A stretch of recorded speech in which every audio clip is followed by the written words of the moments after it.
That would be useful. It's an audio-visual medium after all. Okay. And then back to this, which for some reason it doesn't like. There we go. All right. So any questions before we start? Because we've only got a couple of slides and then we'll go to the study guide. Cool. Okay. This is where we ended with the Jim Crow laws, putting up barriers to voting. Well, Jim Crow laws, the segregation being essentially put into law. That was then codified by the Supreme Court rulings. We have the various examples here. All right. The politics in the era. Not a whole lot going on. The book opens with why great men did not become president. Great men were seen as those who rose to lead corporations. Unaspiring men led the presidency. Especially after Johnson, presidents didn't really have a whole lot of power. Now, granted, those who were president were typically, hard workers, honest, often Union generals, but they weren't the ones that typically led a lot of public enthusiasm. The people we talk about during this era were the rich business tycoons, not the presidents, because they weren't really doing a whole lot. Also, Congress was not doing much at all. The House and Senate were controlled by opposing parties, and even within each side, they were very, very close in terms of how much each side controlled, so they didn't really get much done. They were always just fighting to control each side as opposed to actually, do their freaking job. In fact, a cabinet officer in 1869 complained, "You can't use tap with a congressman. A congressman is a hog. You must take a stick and hit him on the snout." I like this cabinet officer. So, Okay. So, despite all this, the electorate was still somewhat energized with politics, but at least on the local level, or at the very least entertained, again, as the book mentions, energized and entertained electorate. Campaigns began looking like stage performances, candidates using their speeches to arouse the passions and prejudices of their audiences. And again, this was back in 2012, 2014 when I was making this. No, not 2012. I didn't start that early on. 2014, yeah, 2014, 2016. Partisanship drew on region, religion, and just strongly disliking the other side. And even with the party loyalty, the parties remain internally divided. So again, not much really happened. Not much going on in politics at the time. Not much until around the early 1900s, because then we have a certain dynamic individual that shows up, and, well, we'll get into that.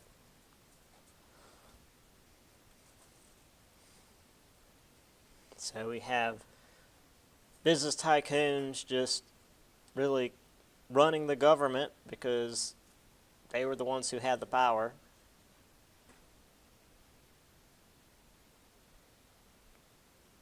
Then we have the public coming out for these big speeches, which again were mostly just local election things.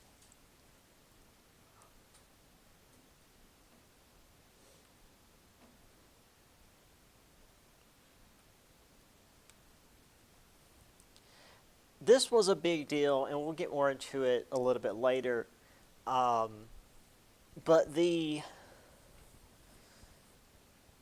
whole like gold or silver coinage issue was like the major thing of the day, whether we'd use the gold standard or the silver standard, because like Britain had gotten off the gold standard and that had a major impact on the world economy, and a lot of Americans wanted to stay on the gold standard, but a lot more, other Americans wanted to get off the gold standard because the rest of the world had, and it was a whole thing. And again, I don't know a whole lot about economics, so I don't know which one would have been better. I don't know if there is like or even if there is one that's necessarily better.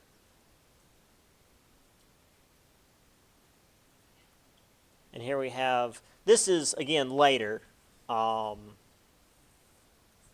Here we have McKinley and Teddy Roosevelt as the vice president. McKinley was around a little while before he got shot, and Teddy Roosevelt stepped in. This is a bit of an exaggeration. The American flag has not been planted on foreign soil to acquire more territory, but for humanity's sake. Yeah, for sure. The Mexican or the Spanish-American War, where we took not just Cuba but also Guam and the Philippines, and the Filipinos didn't want us there, so we fought the Filipinos for like 12 years. Yeah, it is totally for the sake of humanity.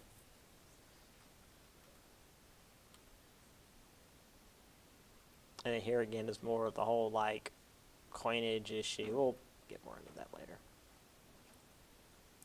Anyway, that's it for the chapter. Then in the 19th century, there was a lot of changes, which, again, it's to me like the biggest time period really for, well, late 19th, early 20th century is when humanity goes through a lot of changes. I mean, we go from like barely even steam powered to gas-powered, steel-built stuff. Even just politically, we're losing monarchs and gaining sort of democracies. Germany exists now. Everybody's becoming more imperial. A lot of new wealth. Massive corporations. Yeah, it's a whole thing. And it's not just happening here in America.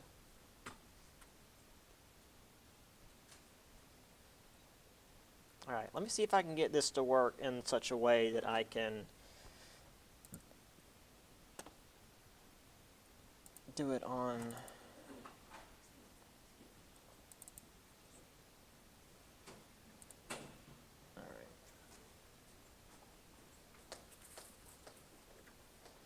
that I can do it on this screen and still be able to stream it. Do, do, do, do.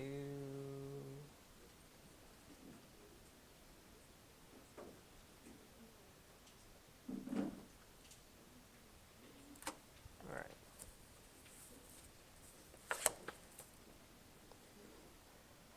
So let me see.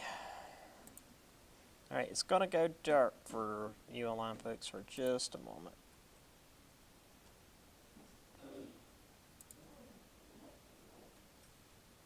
Where is...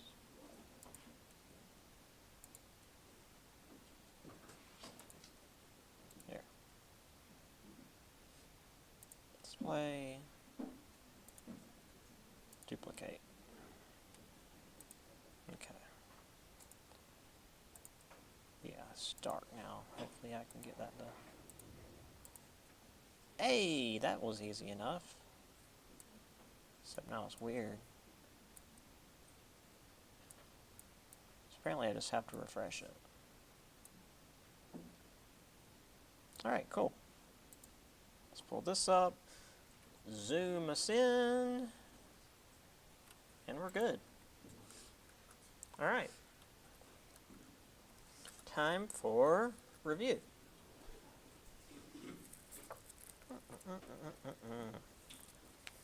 All right. Get this separated so we can make sure we do the short answer along with the multiple choice. All right.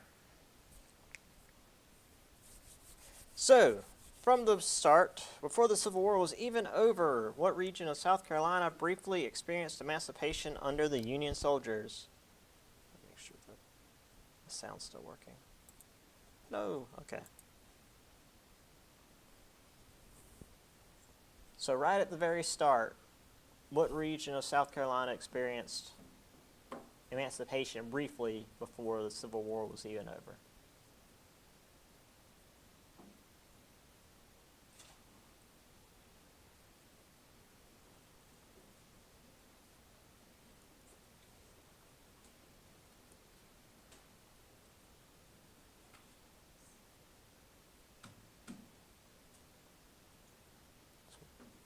Pretty sure it was on like the first slide.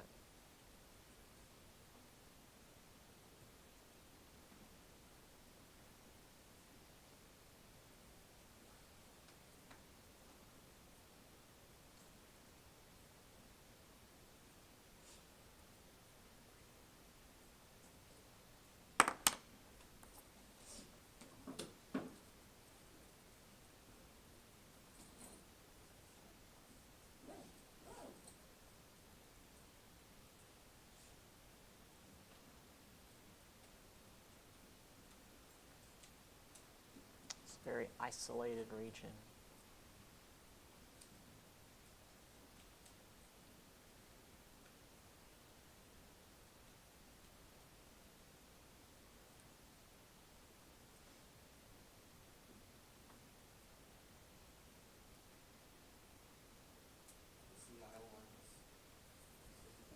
The Sea Islands.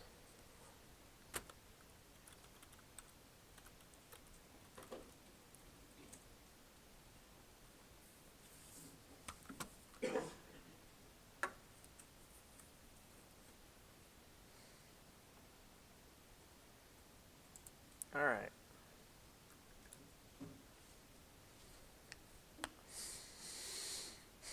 So the first thing that the freed slaves did was reuniting with their families, and education was vitally important as well. What particular skill was most sought after? Reading.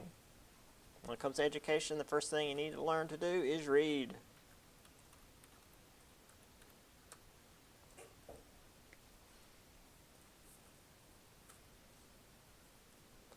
And what was the name of the federal agency formed to aid ex-slaves financially and legally?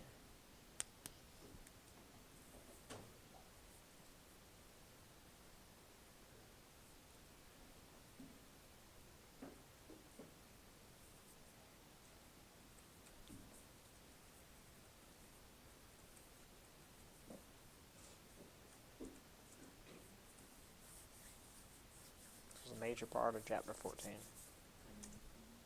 Yes, the Freedmen's Bureau. Men's or men's? I'm just going to put that.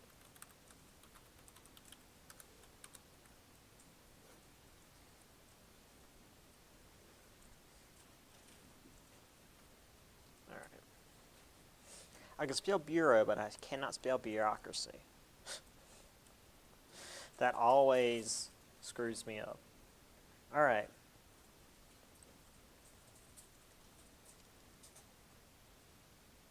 This is several questions, to say the least. Well, to start with, what amendment officially abolished slavery in the United States?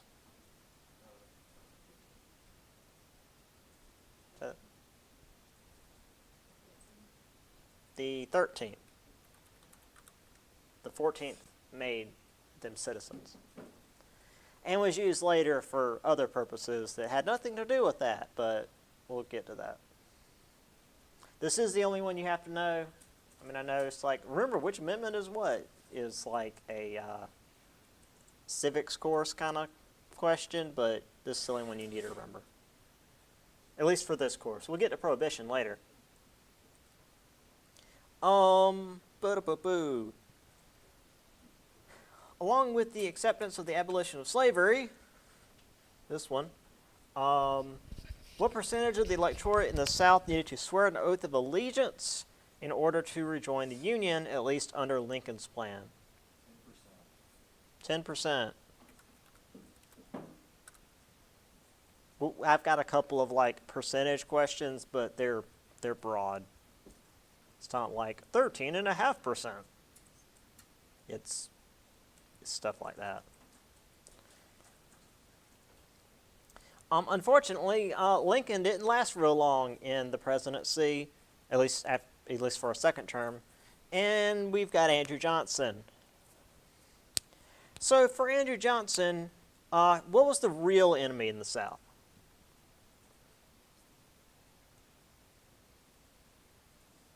What did he need to take care of when it came to the South? The real enemy to Andrew Johnson.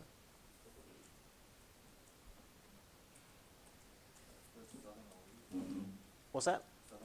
Yeah, the rich landowners, the Southern elite.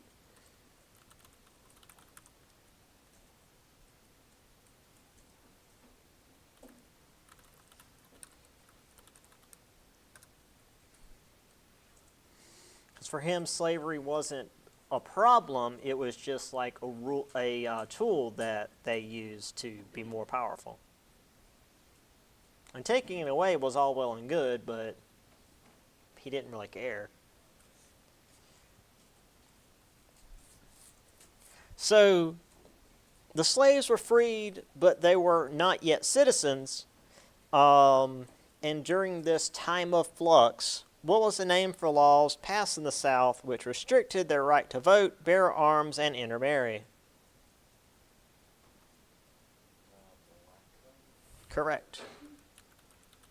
The Black Codes. It restricted their what? Their right to vote, bear arms, and intermarry. Now, this is similar to the Jim Crow laws. That's later and is more specific. We'll get to that towards the end of the chapter. These are all chronological, so this is earlier.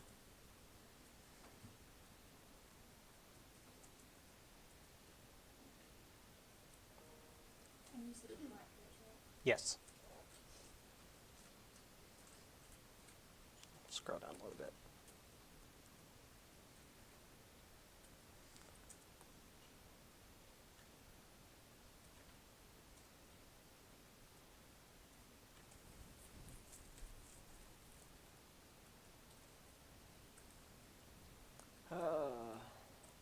Okay.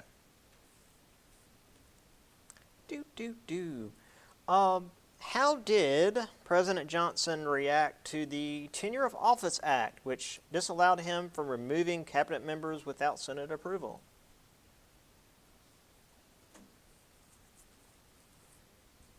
How did he respond to it?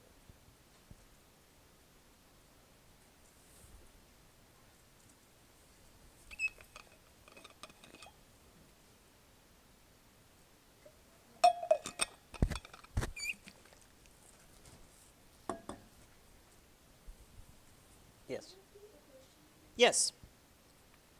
The Tenure of Office Act was passed so that Johnson could not remove cabinet members without Senate approval. How did he respond?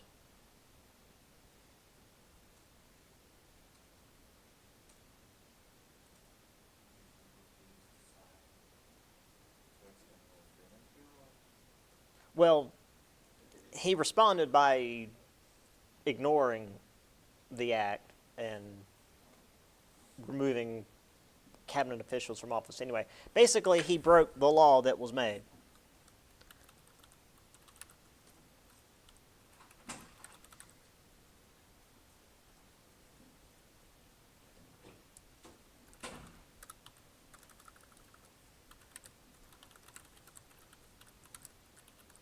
This is what led to him being impeached.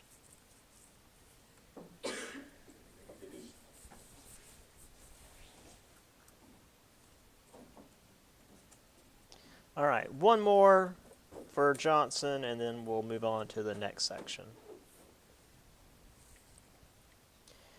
Who was the general of the army at the time who Johnson had to go through after the Command of the Army Act was passed in 1867?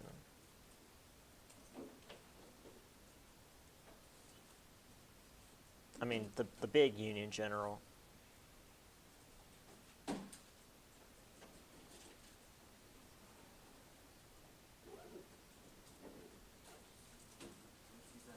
Yeah, it's like the one big Union general.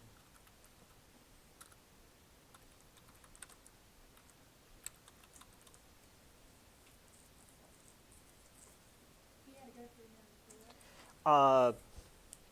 Had to go through him after the Command of the Army Act was passed. This was due to him trying to undermine Reconstruction. So if he wanted to issue commands to lower generals, he had to go through Grant first. And Grant wouldn't let him just do whatever. The Command of the Army Act. So while technically he was still in charge, He still had to he had to go through Grant, and Grant wasn't just going to let him send frivolous charges down the chain. Is it still like that? I believe so.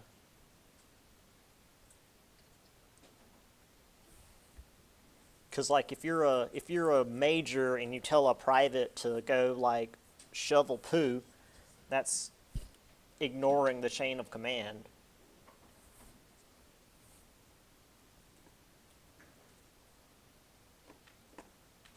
All right.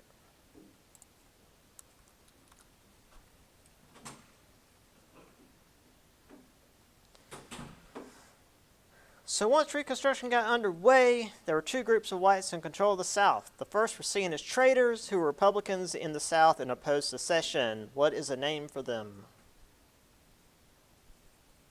What were they called by the... Yeah. Scalawags.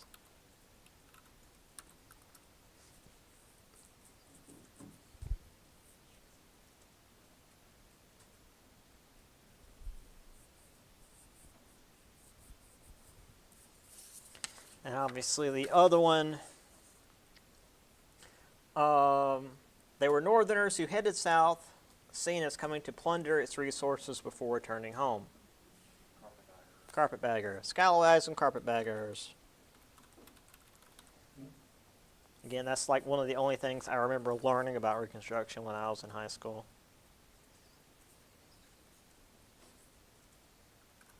There were a few other groups. Groups of African Americans who traveled west to escape the political confines of the South. Yeah, Exodusters, which again I'd never heard of before this, and I thought the name was too cool to ignore. This one, everybody's going to know, so I decided to ask it a little bit differently. For those who oppose any kind of freedom for blacks in America, who was the man who founded the Knights of the Ku Klux Klan? General Nathan Bedford Forrest. Nathan Forrest.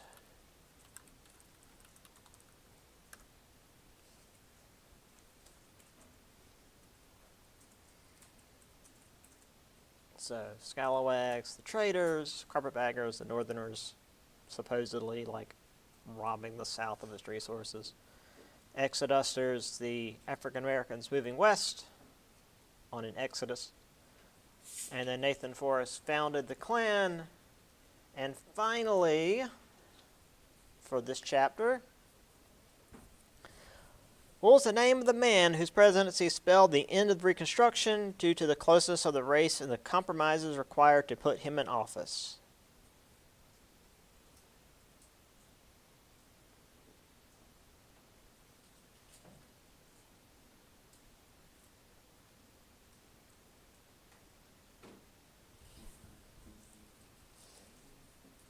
Yes. Rutherford B. Hayes. his election basically ended Reconstruction due to all the drama surrounding it. All the compromises that were put into place essentially ended Reconstruction.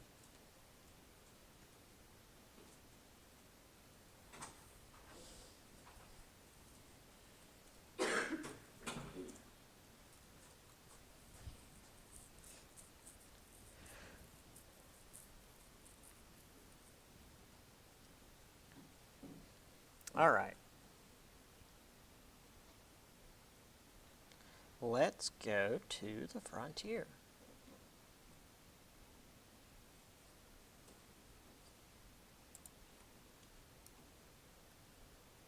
Let's hit the enter button. All right. Now, let's hope you guys know this one. What was the most important investment when it came to westward expansion?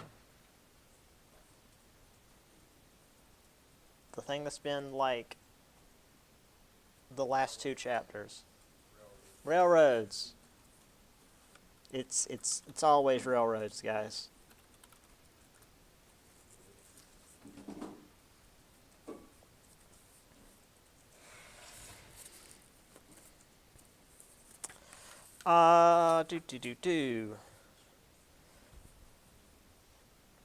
The United States needed a lot of capital, which is to say money, to expand west. Where did the majority of this capital come from?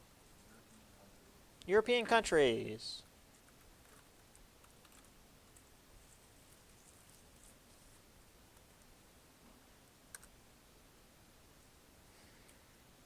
Europe.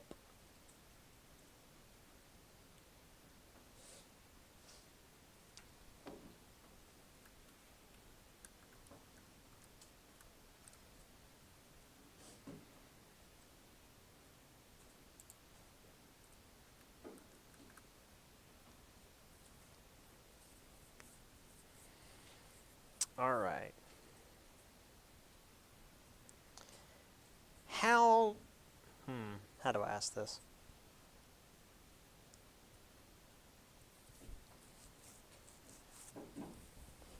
How did Native Americans typically get along in terms of like tribe to tribe?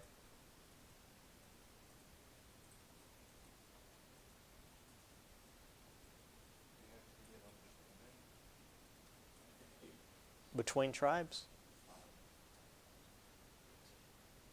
I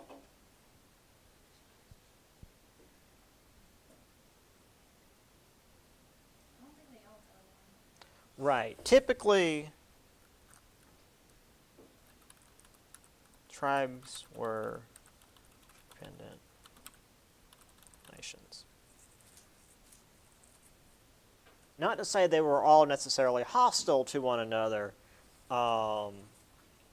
but they weren't necessarily like a single allied group against U.S. encroachment.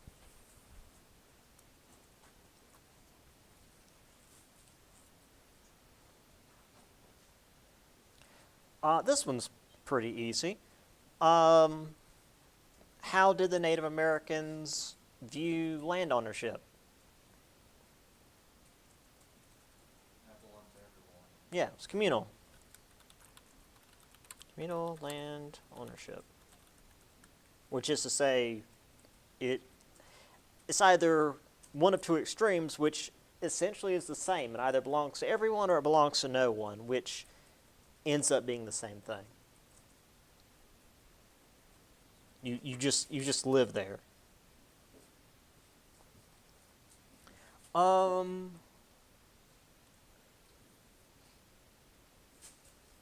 than any other, what animal was vitally important to Native Americans in the West? Bison.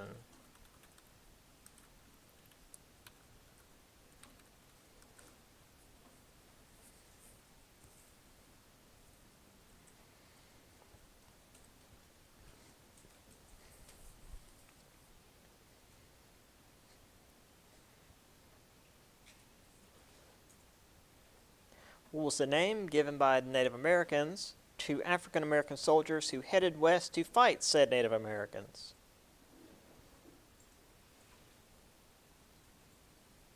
The name give? Buffalo soldiers. Yeah, Buffalo Soldiers. Da, da, da, da, da. I hit the U.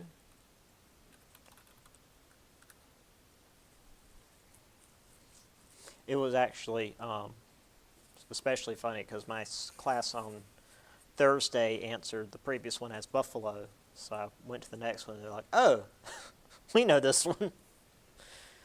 You can answer bison as buffalo, even though technically buffalo are the herd animal in like Europe and Asia.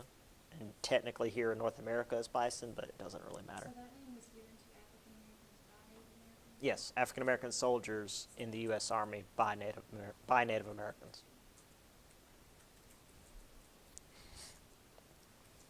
Because needless to say, they'd never seen African Americans before. All right. After the massacre, hold on. Whoop, almost messed up.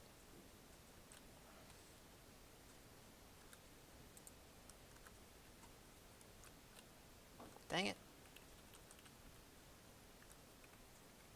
Okay.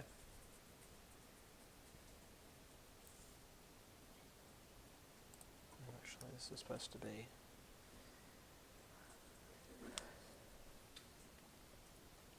After the massacre at Sand Creek, Colorado, what U.S. colonel made his famous last stand at the Battle of Little Bighorn?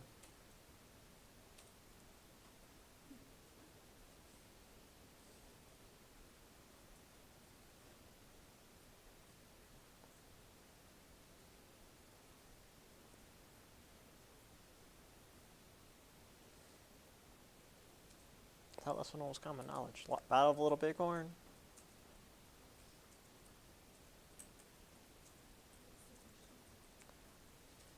After the massacre at Sand Creek, Colorado, what U.S. colonel made his famous last stand at the Battle of Little Bighorn? Yeah, Custer. George Custer. Custer's last stand. Where he got what was coming to him.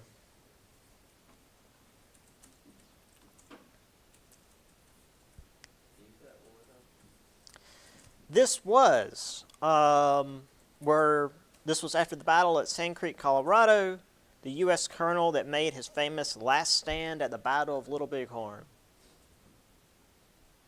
And that is George Custer. Colonel George Custer.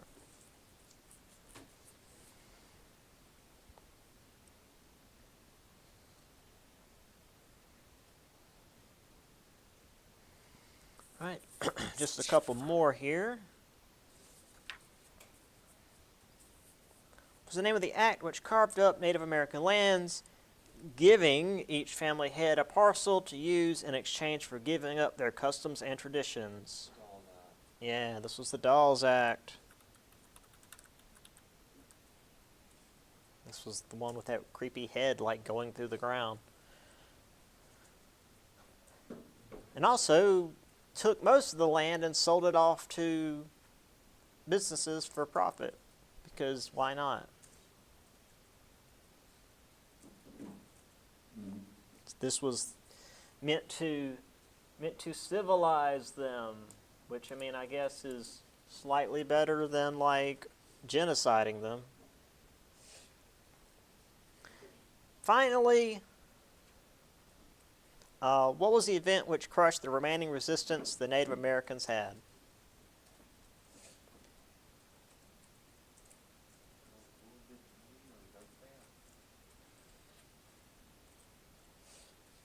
Ooh.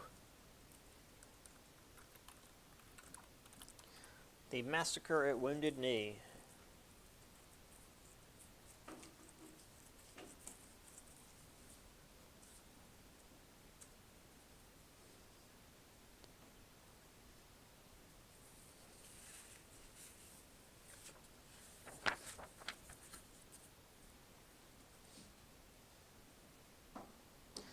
All right.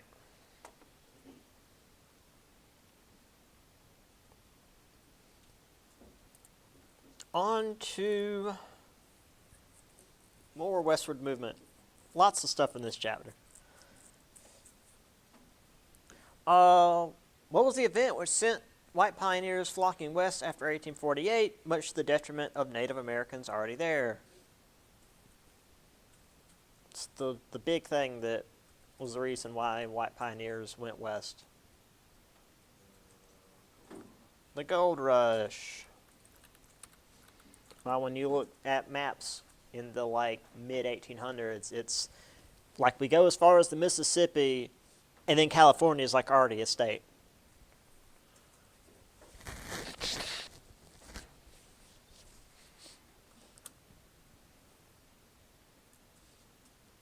Well, and also the Mexican American War.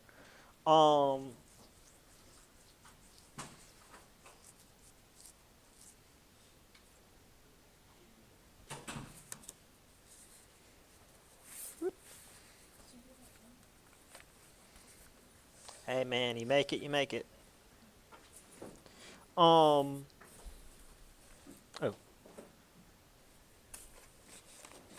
Everybody's here. Okay, there we go. So.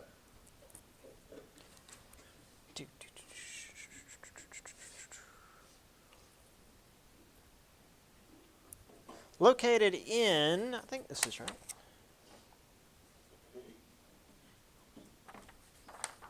Yeah. Located in Story County, Nevada. What was the name of the largest silver vein of the period? Comstock Lode. Could you repeat that question? Yes. This was in Story County, Nevada. This was the name of the largest silver vein of the era, of the period. Comstock Lode.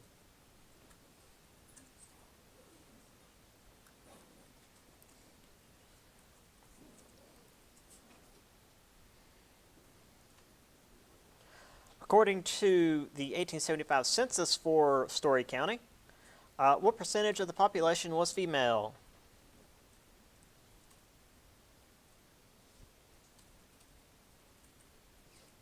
Half the population.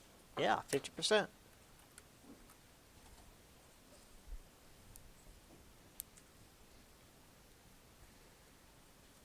I figured I'd do a percentage so I can get a multiple choice out of it. Whoa! I don't know why this keyboard does that. Okay.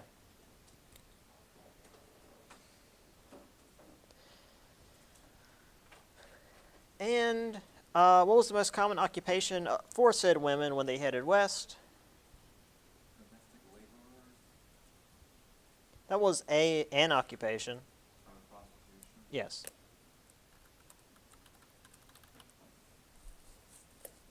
The single most common.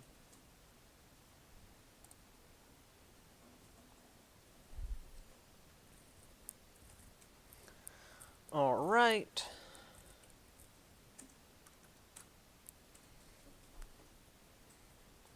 Got a whole chapter on the West. So, some more jobs. What was the name of the trail on which cowboys engaged in the 1,500-mile long drive from Texas to Kansas? What was the long drive trail? The Chisholm Trail. You say from Texas to Kansas? Yes, Texas to Kansas. Which is weird to think, because you look at a map, and Kansas it doesn't that far from Texas, relatively speaking, but Texas is freaking huge. So if you go from western Texas to Kansas, that's a long ways. Chisholm Trail.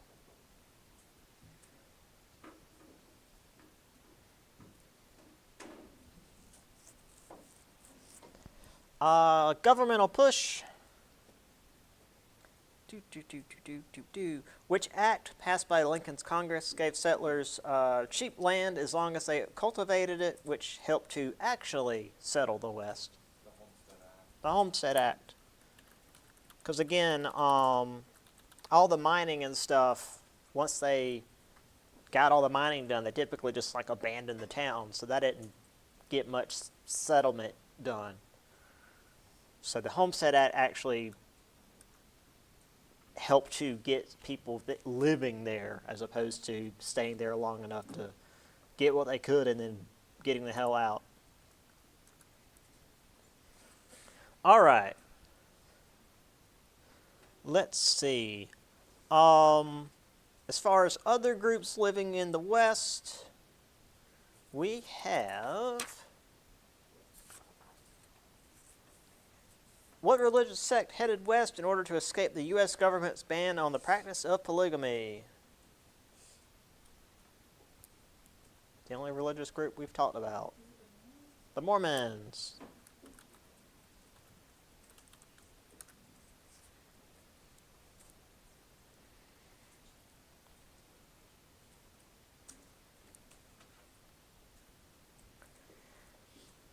One of the largest groups in the West was that of the Chinese immigrants. What was the name of the act which disallowed further immigration and even restricted the Chinese already in America from becoming citizens?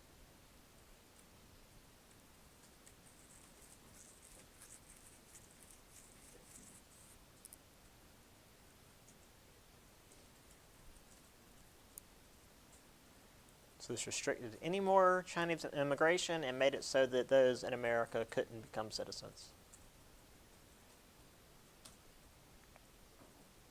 And it's all in the name.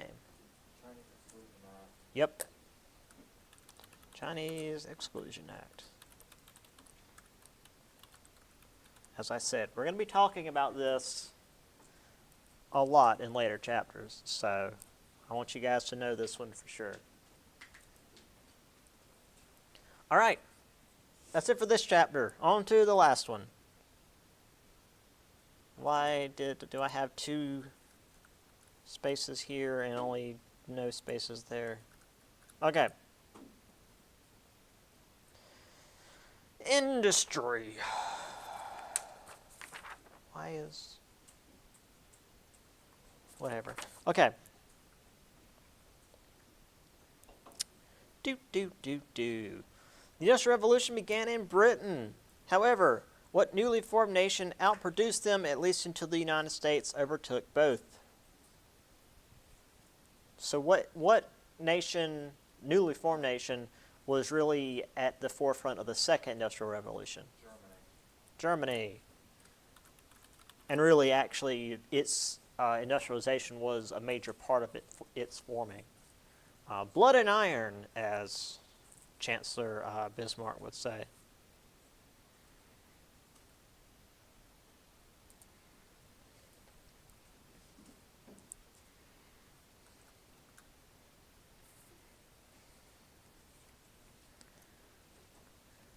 What industry was the most important in the so-called Age of Organization in America?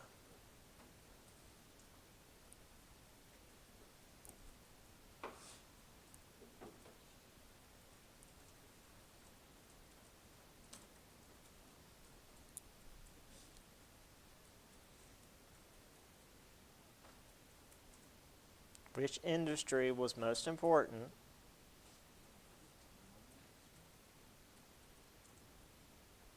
In the age of industrialization. Yes. Or, well, it's called Age of Organization in the book, but yeah. The Second Industrial Revolution, so yeah, middle of the Industrial Revolution. Railroads again. Told you guys, railroads all the time. Railroads, railroads, railroads.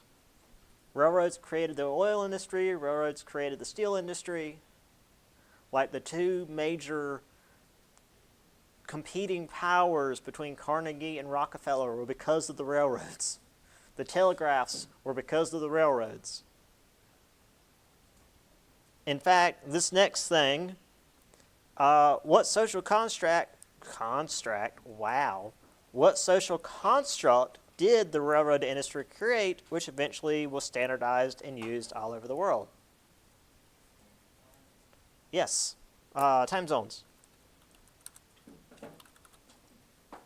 The idea that like chunks of geographic periods would be set in certain like specific standardized zones wasn't really a thing. But then once you have like freight moving at relative speeds that needs to be in places at specific times, suddenly you need standardized time zones. And that wasn't a thing before.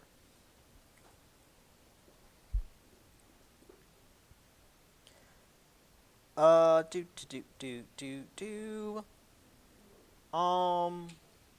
guess we'll toss these in here as well, because I don't seem to have a separate section for them. What industry grew quickly in the New South thanks to plentiful cotton, cheap labor, and improved transportation?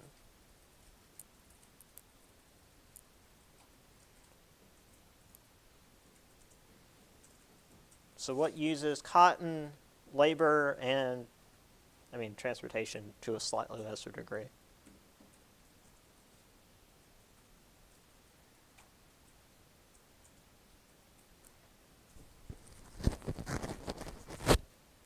Oops. Textile industry. I actually, unfortunately, had my Tuesday, Thursday class trained so well, they immediately said railroads. I was like, railroads are the transportation in that one. Sorry, guys. I got you on the rule of three there. Apologies. No, the South did have railroads, but that wasn't like the whole industry. Also in the South, what system was instituted in the South which created cheap labor by hiring out blacks jailed for minor offenses?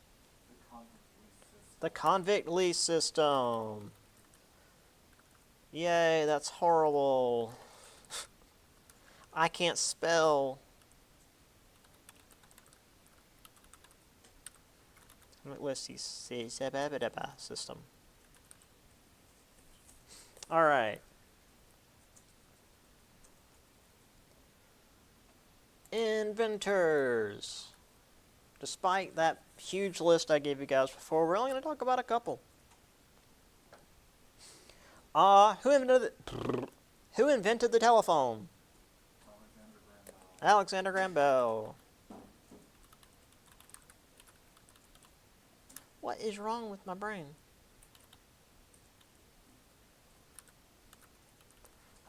Slightly typos because we got this thing turned at a weird angle. Who is the inventor who created an invention factory, churning out items like the phonograph, motion picture, and of course the light bulb? What's that? Edison, yes.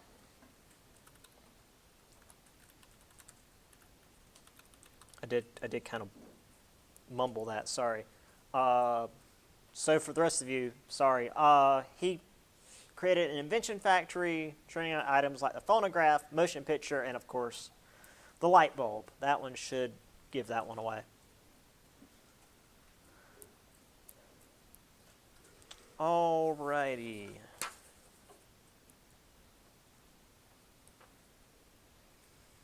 We are getting there. Business terms. A lot of strategies when it came to businesses in the late 19th and early 20th centuries. What was the term for increasing the output of a product while lowering the cost of production?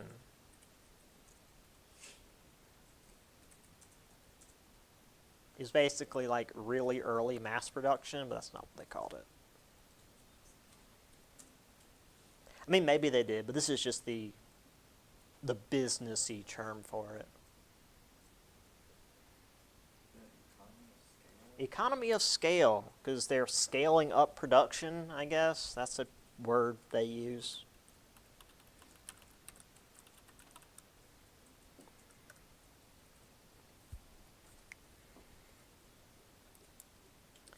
Term for, let me see. Yeah. Um, term for when a business tycoon, ooh, yeah, I almost skipped this one. Would own everything related to his product, such as production of raw materials as well as the means to ship them. Vertical integration. That one was like Carnegie and Frick working together despite hating each other. Excuse me. Let's see. Term for when a business tycoon eliminates this competition by either buying out opposing firms or simply runs them out of business. Horizontal.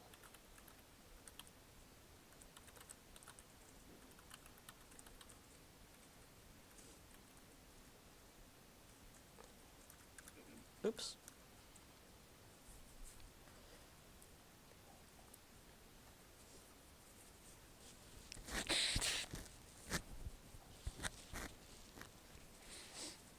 What sort of business arrangement did Rockefeller create in order to avoid a monopoly?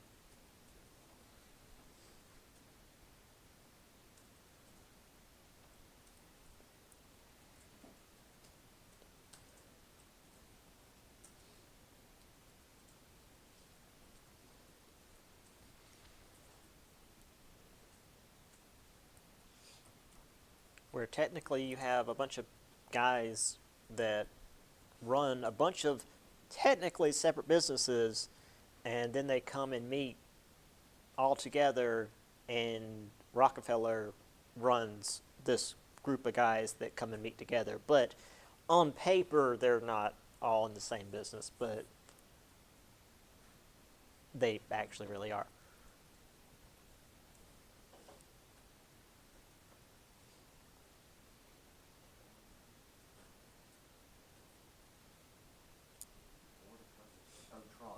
Yeah, the trust.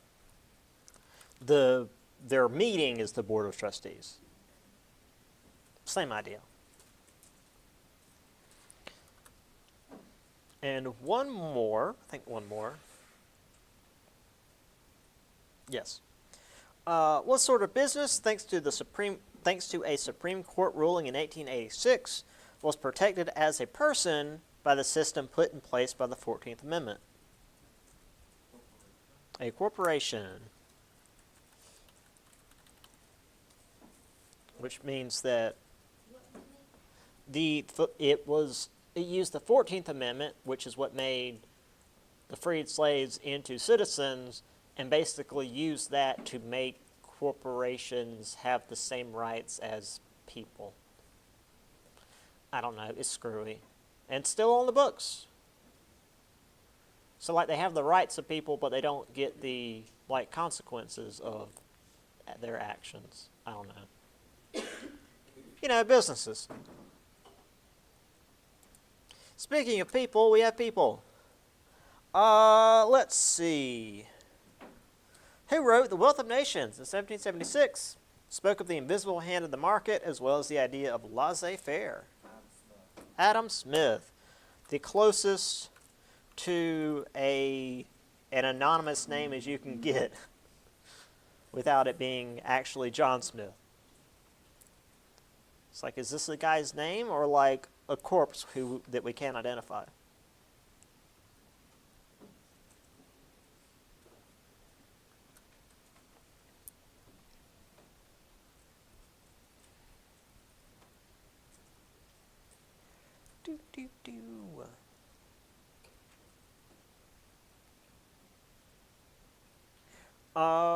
Which business tycoon wrote in The Gospel of Wealth that the rich should give back to the community, but only in the sense of schools and libraries as opposed to charity?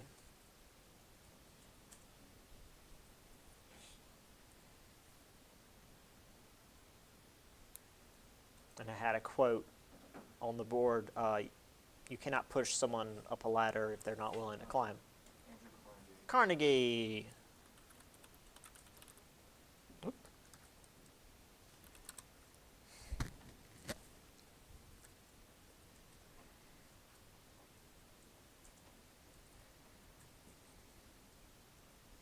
I can't. soon we'll get to that video clip, but I can't say or even read Carnegie without hearing Frick screaming his name with this real awful, like, nasally voice, Carnegie, as he's like beating on the door. It's a good clip. You guys will like it. All right, one more fellow.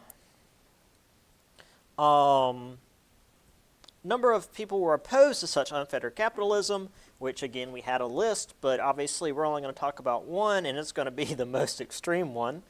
Who was the German man who went to the opposite extreme, stating that the world needed a violent socialist revolution?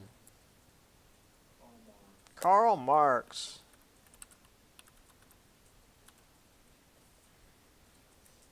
All right. We have just a few left.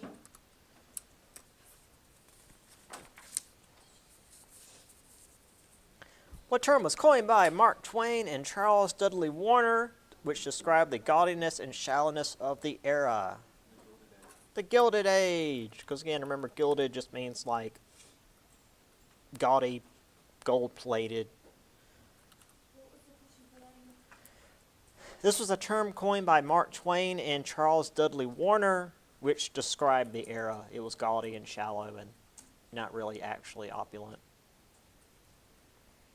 I mean, oftentimes you'd have an entire chapter based on the Gilded Age. Usually in literature, you'd get a chapter based on this, because there's a lot of writing from this period. Speaking of rich homes, that's the other question. That's the one I actually forgot where I put it because I can't read. Which rich family built a summer home in the mountains of Asheville, North Carolina? The Vanderbilts. The Vanderbilt family. All right, just a couple more. What is the colloquial name for a series of laws passed in the South in the 1890s in order to restrict the vote of African Americans using things such as poll taxes and a literacy test? Those were the Jim Crow laws.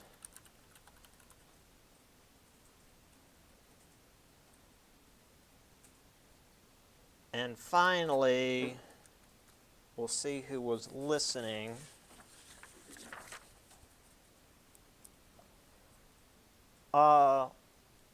People had a poor opinion of congressmen. What did one cabinet officer compare congressmen to in 1869? A hog. Oop, hog, H-O-G. Can't use tact with a congressman. You have to take a stick and hit him on the snout. Which I thought was funny, so I included it. Normally that would have been extra credit, but I was like, we're using study guides. I can give that to you. All right. And of course there's extra credit, but you guys know how that works. Yeah. So see you guys on Wednesday. It's just like usual. Yeah, have a good day. We actually got done a little bit early. Well done.